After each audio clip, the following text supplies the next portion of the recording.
Assalamualaikum warahmatullahi wabarakatuh. Bertemu lagi dengan Bapak di mata pelajaran biologi. Di video kali ini Bapak akan menjelaskan tentang enzim. Materi tentang enzim berkaitan dengan pokok bahasan atau KD tentang metabolisme yang telah Anda pelajari di KD 3.2. KD 3.2 itu menjelaskan tentang proses metabolisme sebagai reaksi enzimatis dalam makhluk hidup. Di situ ada kata reaksi enzimatis. Oleh karena itu, maka proses metabolisme itu pasti akan melibatkan enzim di sana. Kemudian KD 4.2 menyusun laporan hasil percobaan tentang mekanisme kerja enzim. Dalam kondisi normal nanti kita akan melakukan praktikum tentang mekanisme kerja enzim. Dalam kondisi sekarang mungkin praktikumnya akan diganti dengan metode lain. Yang penting pada prinsipnya Anda bisa menyusun sebuah laporan yang berkaitan dengan sebuah kegiatan keterampilan. Baik, kita akan masuk kembali lagi ke enzim. Enzim adalah protein yang dapat mempercepat reaksi metabolisme. Kerja enzim ini mirip dengan katalis, zat kimia yang mempercepat reaksi yang pada akhir reaksi akan diperoleh kembali dalam bentuk semula.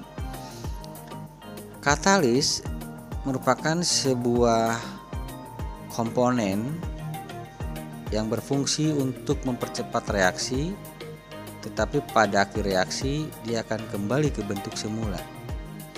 Oleh karena itu, enzim disebut juga dengan biokatalisator.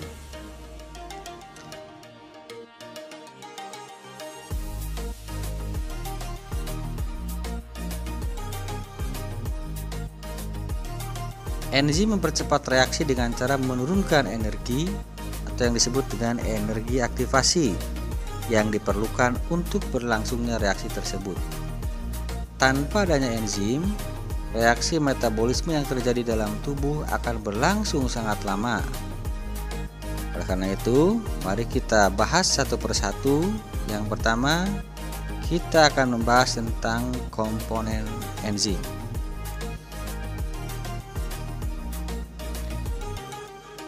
Berdasarkan komponen penyusunnya, enzim dibedakan menjadi enzim sederhana dan enzim yang kompleks. Enzim sederhana itu terdiri dari enzim yang memiliki sisi aktif dan substrat yang nanti akan diuraikan oleh enzim tersebut. Sementara enzim yang kompleks itu memiliki komponen-komponen lain selain komponen enzimnya. Ada holoenzim, kemudian ada poenzim, lalu ada koenzim.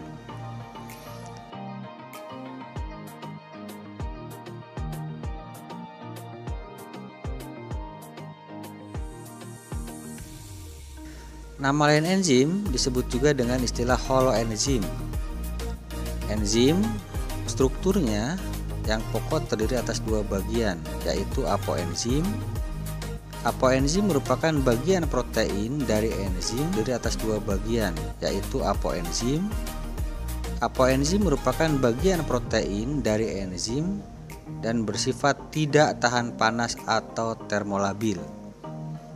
Yang kedua, komponen enzim yang kedua adalah gugus prostetik, merupakan bagian non-protein dari enzim dan bersifat tahan panas. Jika gugus prostetik berupa molekul anorganik seperti logam, besi, itu disebut kofaktor. Adapun jika berupa molekul organik seperti vitamin B1, B2 dan NAD+, atau ion nikotinamid adenin dinukleotida disebut koenzim. Jadi sekali lagi, enzim itu enzim yang utuh disebut holoenzim yang tersusun atas dua bagian, yaitu apoenzim dan gugus prostetik. Selanjutnya kita akan masuk ke sifat-sifat enzim. Sifat enzim yang pertama, enzim dipengaruhi oleh suhu dan pH. Ya. Seperti yang tadi dijelaskan di atas, bahwa salah satu karakteristik atau sifat enzim itu bersifat termolabil, artinya enzim dipengaruhi oleh suhu. Kemudian yang kedua, bekerja secara spesifik. Enzim bersifat spesifik karena enzim hanya dapat mengkatalisis reaksi tertentu. Satu jenis enzim hanya bekerja untuk satu jenis reaksi. Kemudian yang kedua, bekerja secara bolak-balik atau reversible. Enzim dapat menguraikan sebuah substrat. Enzim juga dapat menggabungkan substrat yang lain. Kemudian diperlukan dalam jumlah sedikit. Karena enzim berperan dalam proses metabolisme, menurunkan energi aktivasi, enzim diperlukan dalam jumlah sedikit, jadi tidak terlalu banyak dibutuhkan. Kemudian dapat bereaksi dengan substrat asam atau basa, lalu berupa koloid.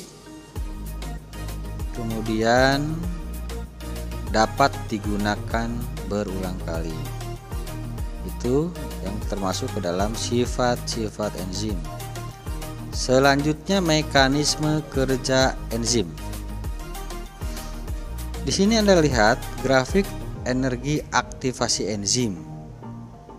Nah, dalam sebuah reaksi, enzim dapat menurunkan energi aktivasi sehingga reaksi berjalan lebih efisien atau membutuhkan sedikit energi dibandingkan reaksi tanpa enzim. Selanjutnya, mekanisme. Kita lanjutkan dengan mekanisme kerja enzim. Mekanisme kerja enzim, terdapat dua teori yang menjelaskan tentang cara kerja enzim. Teori yang pertama adalah teori lock and key, teori gembok dan kunci. Yang kedua adalah induced fit teori atau teori ketepatan induksi. Teori pertama, teori lock and key, seperti yang Anda lihat di gambar, di situ dijelaskan bahwa enzim memiliki sisi aktif. Kemudian di situ ada substrat. Anda perhatikan bentuk sisi aktif enzim itu sangat sesuai dengan substratnya. Jadi ketika terbentuk kompleks enzim substrat, maka akan terjadi proses pemecahan produk menjadi hasil yang berbeda dari produk yang semula. Di situ Anda lihat ada kompleks enzim substrat, kemudian berubah menjadi enzim dan substrat. Yang tadinya seperti huruf dicontohkan seperti huruf E terbalik menjadi seperti huruf ba. Selanjutnya, teori yang kedua adalah induced fit teori atau teori ketepatan induksi. Teori ini menjelaskan bahwa sisi aktif enzim itu akan menyesuaikan terhadap bentuk substratnya. Anda perhatikan di sini, sisi aktif enzim pada mulanya berbentuk bergerigi ya, sementara substratnya seperti bentuk huruf E tadi. Nah, kemudian enzim yang sisi aktifnya telah berubah sesuai dengan substrat itu disebut dengan teori ketepatan induksi. Setelah enzim menyesuaikan dengan sisi aktif menyesuaikan dengan substrat, kemudian terbentuk kompleks enzim dan substrat dan dihasilkan produk. Faktor yang mempengaruhi kerja enzim. Seperti dengan sifat-sifat yang dimiliki oleh enzim, maka ada juga beberapa hal yang bisa mempengaruhi kinerja enzim tersebut. Yang pertama ada suhu. Enzim terbuat dari protein sehingga enzim dipengaruhi oleh suhu. Suhu akan mempengaruhi gerak molekul. Pada suhu optimal itu suhu yang cocok atau pas untuk terjadinya sebuah reaksi. Tumbukan antara enzim dan substrat terjadi pada kecepatan yang paling tinggi. Jadi pada suhu optimal, tumbukan antara enzim dengan substrat atau reaksi antara enzim dengan substrat terjadi pada kecepatan yang paling tinggi. Sementara pada suhu jauh di atas suhu optimal, maka akan menyebabkan enzim terdenaturasi atau terjadi penggumpalan. Akan mengubah bentuk, struktur, dan fungsinya. Kemudian yang kedua, pada suhu jauh di bawah suhu optimal, misalnya pada suhu 0 derajat Celcius, maka enzim tidak aktif. Kalau yang pertama tadi, jika suhunya jauh di atas suhu optimal, akan menyebabkan enzim terdenaturasi. Itu akan mengakibatkan berubah bentuk enzim, struktur, dan fungsinya. Sementara yang di bawah suhu optimal, misalnya pada suhu 0 derajat Celcius, enzim tidak aktif. Enzim pada manusia bekerja optimal pada suhu 35 sampai 40 derajat Celcius. Jadi kalau Anda makan mie ayam, bakso, panas, jangan dimakan pada saat masih panas, karena itu akan mengakibatkan enzim di mulut kita tidak bekerja. Jadi optimalnya itu antara 35 sampai 40 derajat Celcius. Hangatlah begitu. Mendekati suhu normal tubuh. Jadi kalau Anda sedang tidak sakit, maka suhu normal Anda adalah 35 sampai 36 derajat Celcius. Di atas 36 Anda sudah panas. Kemudian ada bakteri yang hidup di air panas. Dia memiliki enzim yang bekerja optimal pada suhu 70 derajat Celcius. Jadi ada beberapa makhluk hidup seperti bakteri yang bisa bekerja optimal, bagus itu pada suhu 70 derajat Celcius. Kemudian yang kedua, faktor yang mempengaruhi kerja enzim yang kedua adalah pH atau derajat keasaman. Seperti protein, enzim juga bekerja dipengaruhi oleh derajat keasaman lingkungan. Derajat keasaman optimal bagi kerja enzim umumnya mendekati pH netral. Anda di kimia pasti sudah belajar ini tentang pH atau derajat keasaman. Suhu pH yang netral itu sekitar 6 sampai 8. Artinya kalau di bawah 6 berarti pH-nya adalah asam. Sedangkan di atas 8 berarti pH-nya basa. Di luar rentang tersebut, di luar 6 dan 8, maka kerja enzim dapat terganggu bahkan dapat terdenaturasi. Kemudian faktor yang lain yang mempengaruhi kerja enzim adalah konsentrasi enzim. Pada reaksi dengan konsentrasi enzim yang jauh lebih sedikit daripada substrat, penambahan enzim akan meningkatkan laju reaksi. Peningkatan laju reaksi ini terjadi secara linier. Akan tetapi, jika konsentrasi enzim dan substrat sudah seimbang, laju reaksi akan relatif konstan. Kemudian faktor lain yang mempengaruhi kerja enzim adalah hasil akhir atau produk. Jika sel menghasilkan produk lebih banyak daripada yang dibutuhkan, produk yang lebih tersebut dapat menghambat kerja enzim.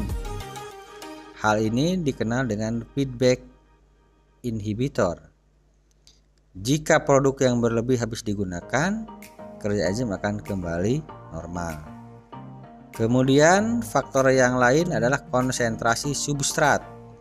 Substrat itu adalah zat yang diuraikan oleh enzim.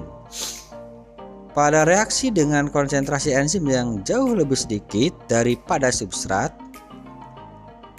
jumlah substratnya lebih sedikit daripada jumlah enzimnya, penambahan enzim akan meningkatkan laju reaksi. Peningkatan laju reaksi ini terjadi secara linier. Kemudian, penambahan konsentrasi substrat pada reaksi yang dikatalisis atau dipengaruhi oleh enzim awalnya akan meningkatkan laju reaksi. Akan tetapi setelah konsentrasi substrat dinaikkan lebih lanjut, laju reaksi akan mencapai titik jenuh dan tidak bertambah lagi. Setelah mencapai titik jenuh, penambahan kembali konsentrasi substrat tidak berpengaruh terhadap laju reaksi. Selanjutnya, faktor yang lain yang mempengaruhi kerja enzim adalah zat penghambat atau inhibitor. Kerja enzim dapat dihambat oleh zat penghambat atau inhibitor. Terdapat dua jenis inhibitor, yaitu inhibitor kompetitif dan inhibitor non-kompetitif. Inhibitor kompetitif menghambat kerja enzim dengan cara berikatan dengan enzim pada sisi aktifnya. Oleh karena itu, inhibitor ini bersaing dengan substrat menempati sisi aktif enzim. Hal ini terjadi karena inhibitor memiliki struktur yang mirip dengan substrat. Kemudian yang kedua, inhibitor non-kompetitif. Berbeda dengan inhibitor kompetitif, inhibitor non-kompetitif tidak bersaing dengan substrat untuk berikatan dengan enzim. Inhibitor jenis ini akan berikatan dengan enzim pada sisi yang berbeda, bukan sisi aktif. Jika telah terjadi ikatan enzim inhibitor, sisi aktif enzim akan berubah sehingga substrat tidak dapat berikatan dengan enzim. Banyak ion logam berat bekerja sebagai inhibitor non-kompetitif, misalnya Ag+, Ag2+, dan Pb2+. Demikian faktor-faktor yang mempengaruhi kinerja enzim. Itu ada 6 di sini. Ada suhu, kemudian ada pH, konsentrasi enzim, lalu ada aktivator, di situ ada Ca2+, Cl- dan Mg2+, lalu ada konsentrasi substrat, dan yang terakhir ada inhibitor atau penghambat. Demikian video biologi kelas 12 kali ini tentang enzim. Mudah-mudahan Anda dapat memahami apa yang tadi Bapak sampaikan. Kita bertemu lagi di video berikutnya. Terima kasih. Assalamualaikum warahmatullahi wabarakatuh.